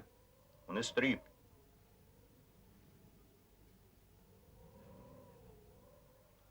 Här har inträffat 2 mord. Jag tänker inrikta mig på det senaste av dem. Vi fann Barbara Sandells lik klockan 9. Och då vimlade det av folk ute på kyrkogården. Varför? Varken platsen eller tidpunkten tycks mig särskilt lockande för en liten oskyldig kvällspromenad. Herr Gustafsson till exempel. Anser ni fortfarande att det är oförsynt av polisen att intressera sig för ert privatliv? Jag har burit mig åt som ett förbannat nöt. Har jag gjort. Jag är beredd att lägga alla mina kort på bordet. Till och med sådana som till äventyrs inte är fullt hederliga. Vad den här nyårstrippen till Västlinga angår så är den enkla förklaringen den att Barbara sökte upp mig efter begravningen. Hon var väldigt hemlighetsfull och sa, möt mig på kyrkogården ikväll klockan 9. Det är ju klart att jag gick dit. Möt mig på kyrkogården ikväll klockan 9. Nej, men det var ju exakt vad hon sa till mig. Och jag undrade just varför hon var så mystisk. Och jag hade faktiskt rysligt besvärligt att smyga mig ut klockan 9 för jag var hos Motanders och vi spelade kasino. Och jag som satt och önskade att han Frideborg ett peppan växer. För jag var så nyfiken så jag höll på att dö varför Barbara hade ett möte med mig på kyrkogården. Ja, samma här. Ja, och alldeles likadant sa hon till mig, ord för ord. Möt mig på kyrkogården ikväll klockan 9. Hon kom till mig också med den där ramsan. Men jag hade absolut ingen lust att springa ut på kyrkogården i snö och mörker för att träffa Barbara. Jag reflekterade inte ens på att gå dit. Ja, jag sa ifrån med detsamma att jag inte kunde ge mig iväg hemifrån klockan 9 på nyårsafton. Och då så sa han bara, jaså? Återstår Tor och fröken Rydén. Gjorde hon inget försök med er? Nej. Men den refräng som Lotta gnolade hade en annan formulering. Den löd, möt mig på kyrkogården klockan 8. Hade Barbara för avsikt att klocka ut henne också? Och varför klockan 8 när alla andra skulle infinna sig klockan 9? Lottas uppfattning om klockslag och tider är synnerligen svävande. När hennes klocka är 8 är våra förmodligen 9. Och gick förresten inte ut för 9. När Barbara rabblade den där ramsan citerade hon helt enkelt någonting. Det verkade som om hon ville pröva en på något sätt. För att se om man kunde känna igen vad det var. Det var ett mycket bra uppslag, fru Mothander. Man kan tänka sig att Barbara hittade ett meddelande i Arnes gömmor. En uppmaning till honom att komma ut på kyrkogården. Antingen på julafton eller någon annan kväll. Hon misstänker på goda grunder att det är mördaren som skrivit det. Hon gör någon sorts test. Hon går runt till alla och citerar innehållet i brevet eller på brevlappen för att se vem som ska reagera. Lappen i morgonrocken. Vilken lapp? Barbara hittade ett uppnycklat papper i Arnes morgonrock i morse. Det stod några maskinskrivna rader på det. Och när hon läste blev hon väldigt konstig och frånvarande. Hon stoppade ner den i sin kappficka. Den kanske ligger kvar där och i så fall... Nej, det fanns ingen lapp i kappfickan. Inte nu längre. När använde Arne morgonrocken sist? Kvällen före julafton. Nu förstår jag varför hon frågade mig om man kan identifiera ett maskinskrivet meddelande, även om det är mycket kort. Hon hade alltså ramlat över en brevlapp som utan vidare kunde avslöja mördaren. Men tro inte att hon kom med så ofantligt viktigt bevismaterial till mig eller till landsfogden. Nej då. Hon föredrar att leka amatördetektiv. Börja med att antyda för alla att hon äger det där farliga pappret. Hon är till och med så dumdristig och nyfiken att hon går ut för att möta brevskrivaren i mörkret. Och han ser sin chans att slita ifrån henne det komprometterande beviset och tysta henne för alltid. Men jag kunde begripa varför somliga människor gör allt för att motarbeta polisen. Ja, låt oss återgå till hennes uppträdande på julafton. Också då hade hon något hemlighetsmakeri för sig. Vi vet att hon inte var hemma när Frideborg Jansson kom med sin julhyacint. Det var er hon hade gått ut för att träffa, inte sant? Ja. Jag hade bett henne sticka ner ett tag till kyrkogården. Kyrkogården? Igen? Har ni ingen annan mötesplats än här, va? Vad hade ni för det där då? Jag gav henne en julklapp. En resväska. Ja. En resväska som innehöll det stulna kyrksilvret. Kyrksilvret? Gav du henne kyrksilvret till julklapp? Har du blivit alldeles konfys, pojke? Jag har väl aldrig hört på maken i hela mitt 60-åriga liv. Nå, äntligen. Jag har haft på känn hela tiden att den där historien med kyrksilvret inte hade något samband med mordet. Jag förmodar att det rörde sig om ett skämt eller ett vad av något slag. Eller var det uteslutande en demonstration mot kyrkan och religionen? Det var nog allt sammans i förening. Jag ville göra intryck på Barbara. Hon var några år äldre än jag och hon behandlade mig alltid som om jag hade varit mindreårig. Vi diskuterar ofta religion. Hon påstod att till och med jag innerst inne var rädd för Gud och hans straff. Att allt mitt förakt för kyrkan bara var löst prat. Ja, så tänkte jag det kunde vara kul att visa henne. Kul? Jag visste ju att hon skulle bära tillbaka silvret så fort de fick tillfälle. De försökte också ta sig in i kyrkan så fort jag hade kört. Men alla dörrar var låsta. Sen blev hon skrämd av Conny och Frideborg Jansson och bestämde sig för att bära upp till våningen till dagen därpå. Men sen inträffade mordet på Arne. Hela huset blev översvämmat av polis. Jag måste erkänna att jag kände mig riktigt skakig när jag tänkte på de där förbaskade prylarna som hon hade i min väska i en av sina garderober. Ja, men vi letade igenom hela huset, från golv till tak på juldagen. Var hade hon? Barbara tog helt enkelt med sig väskan till prästgården när hon flyttade över dit på julnatten. Kyrkoherden lär ha burit den åt henne. Menar du alltså att kyrksilvret fanns i prästgården medan polisen sökte över snart sagt hela landet? Ja, det må jag säga. Men Barbara var naturligtvis angelägen att bli av med den. Hon var verkligen påhittig. Hon frågade Susanne i största förtroende om hon ville åta sig förvara väskan åt mig tills jag kom och hämtade den. Sen ringde jag till Susanne på annandagen och så hjälpte hon mig att lägga tillbaka skatten i kistan. Susanne, jag är förvånad över dig. Du var fin. Och överfallet på Lotta? Det var ju bara en spännande lek. Ungen var inte det minsta rädd. Och i vilket fall som helst så kunde hon ju inte få fördärva på fina plan. Och vi hade skojigt, Susanne, inte sant? Medan det vara. Ja, jag börjar skymta den rätta förklaringen till en del andra småsaker. Säg fröken Jansson, den där skuggan bakom Arne Sandells garage klockan 5:30 på julafton. Vem var det? Hjärtans dag, kommissarien får mig att känna som en riktig brottsling bara för jag tyckte det var hänsynsfullast mot det rara tecknet att hålla inne med vad jag såg bakom garaget. Ja, vad man inte vet, det har man inga bekymmer för. Det var alltså... Ja, det var jag. Mårtens motorcykel stod utanför Sandells grind och jag var inne på gården och tittade efter honom. Men tant Frideborg är så nyfiken. Ja! Och jag ville inte att hon skulle se mig. Det finns 4 personer här inne som jag inte hyser några som helst misstankar mot. Tor Ekstedt, Frideborg Jansson, Susanne Mothander, Mårten Gustafsson. Ingen av er är någon mördare. Nej, mördaren, dubbelmördaren, är att söka bland 4 andra människor. Nej, vad i helvete nu då? Vad tror han? Att han kan behandla mig precis hur som helst, va? Det finns ingen som helst jävla anledning i världen att beskylla mig för att ha drämt en yxa i skallen på Arne. Jag har 5 fullgoda orsaker. Ni hyste gammalt groll till Arne. Ni hade grälat med honom tidigare på dagen. Jag vill se Ni var det! berusad. Ni har inte tillstymmelsen till alibi. Ni var på mordplatsen en kort stund efter dådet. Det räcker, herr Lundgren. Det räcker mer än väl för att anhålla er. Det är smala lycka att än så länge finns fler personer som är lika misstänkta. Ni hatade Barbara Sandell. Ni både hatade och fruktade Arne. Det enda vittnet till er döende makes sista ord. Jag förmodar att han pressade pengar ur er. Till sist så fann ni er inte att ha det på det sättet längre. Ni är hänsynslös, kallblodig. Det hinder som inte passar er är till för att undanröjas. Är det inte så, Tekla Mothander? Är det inte så?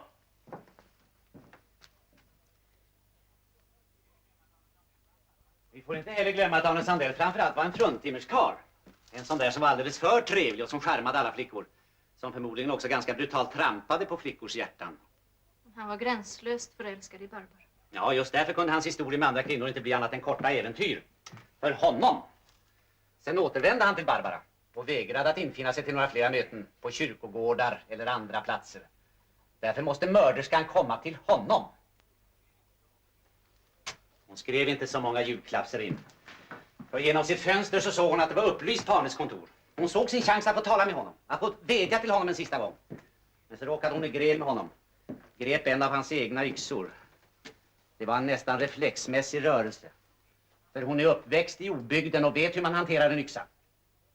Sen hade hon tur. Hon lyckades smyga tillbaka in i prästgården utan att någon såg henne. Men till all olycka så hade Lotta, den allestädes närvarande, lagt märke till att en av de svarta damkapporna i tamburen var försvunnen. Hon trodde att klockan var 4:15. Men då var hon antagligen någonting helt annat. Till exempel 4:15. Hon trodde också att kappan var Hjördis Holms. Men svarta kappor är ju naturligtvis mycket lika. Herregud, vem är det egentligen ni anklagar? Är det henne eller är det mig? Fröken Rydén, varför kom ni hit till Västlinge? Men det har jag ju sagt er. Mina föräldrar har dött. Ja, vi har kontrollerat det. Vi har också fått upplysningar om att ni under september månad vistades i ett hem i Norrland för bouppteckning. Men på samma plats tillbringade Arne Sandell sin semester. Var det en slump eller var det uppgjort på förhand? Jag har aldrig sett honom förut. Det är absolut sant. Ni måste tro mig. Han var där i alla fall i 3 veckor. Ni hade en historia, inte sant? Han låter så rått. Så fult och så rått. Ni blev tydligen allvarligt förälskad. Gjorde han med barn? Var det därför som ni följde efter honom hit till Västlinge? Går du inte lite väl långt nu, Christer? Hörru, får jag fråga dig en enda sak? Var det du som bjöd fröken Rydén att komma hit och fira julhelgen? Nej, hon skrev och bad att hon skulle få komma. Men allt samman stämmer in på er också. Ni vet det. Jag älskade honom inte. Varför blev ni då så uppskakad? När Lotta skvallrade om att hon sett er och Arne Sandell ute på den mångomtalade kyrkogården. Han sa bara ja. Men ni uttryckte er enligt Lottas uppfattning i betydligt mer glödande ordalag. Jag vill minnas att det var någonting i den här stilen.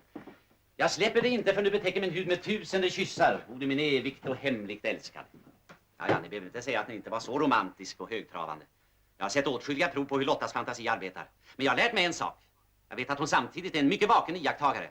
Och det alltid finns en kärna av fakticitet i hennes uppgifter. Och nu vill jag veta hur den här kärnan ser ut. Och jag tror att kyrkoherde Ekstedt väntar ännu otåligare på en förklaring. Hjördis.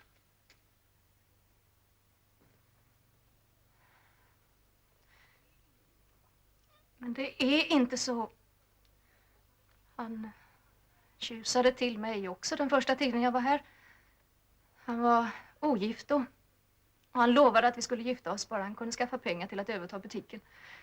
Och jag var en godtrogen idiot som lät mig sol och våras. Han fick alla mina besparingar och sen blev han kär i Barbara. Men då var min förälskelse redan slut och det enda jag ville var att få igen pengarna. Ja, hur gick det? Fick ni igenom? Aldrig några riktiga summor. Ja, det måste varit det vi grälade om när Lotta hörde oss. Ja, jag antar att jag sa, jag släpper dig inte förrän du betalar tillbaka varenda tusenlapp. En gång älskade jag dig. Men den känslan är för länge sedan död. Och nu tänker jag inte visa dig någon barmhärtighet.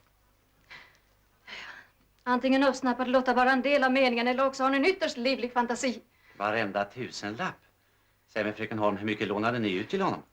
50 000 kronor. Ja, det är pengar det. För den som alltid har varit fattig. En del hade jag ärvt från en faster, men resten hade jag slitit och släpat ihop. Ja, jag undrar ni på att jag ville ha tillbaks dem?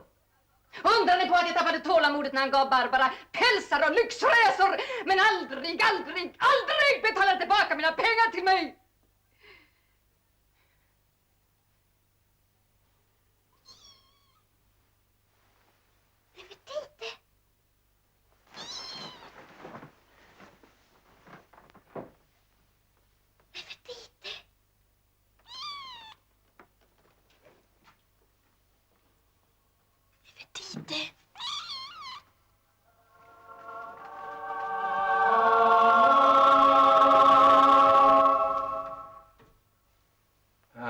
Det är fruktansvärt med denna väntan.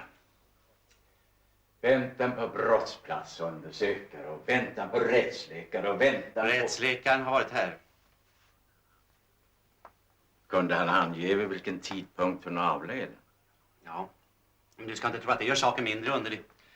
Barbara Sandell hade stämt möte med minst 6 personer klockan 9. Men doktorn svär på att hon dog närmare 8 än 9. Av strypning? Av strypning, ja. Fanns det inga spår i snön omkring graven? Ja, hade det funnits några så har de väl utplånats för länge sedan av alla människor som trampat omkring där efteråt. Jag antar att du inte kan anhålla 4 personer. Nej, det går ju inte. Förresten kan det aldrig bli tal om fler än 2. 1 av 2. Kapporna. Lotta kanske vet. Om man skulle förhöra henne lite mer ingående. Var finns Lotta? Och ligger och sover i sin säng. Du kan inte väcka henne nu. Om jag bara kunde få fram bevis. Tider. Det rör sig om tider. Barbara hade stämt möte med 6 personer klockan 9. Och bland dem befann sig Arne Sandells mördare. Men hon dödades redan klockan 8. Du glömmer den 7:e personen. 7:e? Lotta! Herregud, Lotta var det. Hon visste hela tiden att Barbara hade stämt möte med någon redan klockan 8 på kyrkogården. Så gick hennes klocka fel som den alltid gör. Och hon kom för sent för att bevittna mötet. Men hon hörde Barbara göra upp om träffen. Hon kanske rent av såg vem det var Barbara talade med. Vem det var som hade ändrat mötestiden till 8 istället för 9. Herregud, om Lotta vet vem som är mördaren.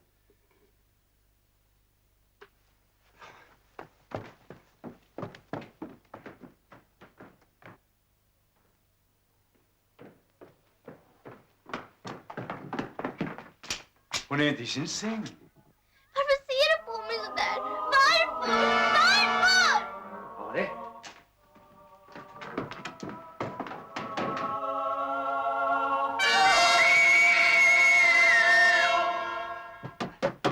Det är bra, ta hand om henne så ska jag... Hon lurade mig och sa att Nefertita hade gömt sig här uppe på vinden och vi skulle leta reda på henne.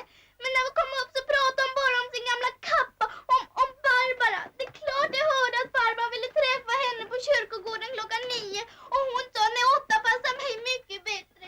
Men vad spelar det för roll? Jag vill ha tag på Nefertita.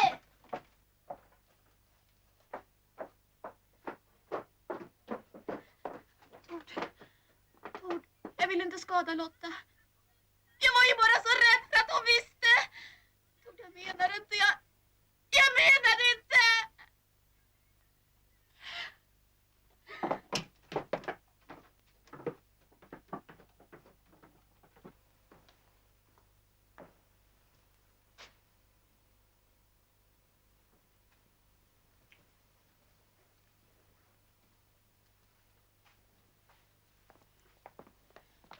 Hon är alldeles för uppskrämd för att kunna sova. Hon finns ingenstans. Ingenstans. Det står en farbror utan buren som säger att han såg henne ut en snödriva långt Så lugna dig nu. Jag ska skicka ut ett par karlar och leta rätt på Nefertiti åt dig. Men väldigt duktiga på att spåra upp saker och ting, ska du se. Har de fått bort henne? Ja, hon har bekänt att hon mycket riktigt är gravid. Och i sin förtvivlan kom hon hit för att betala vid Arne. Hon visste inte ens att han var gift. Hon skrev att hon måste få möta honom på kyrkogården.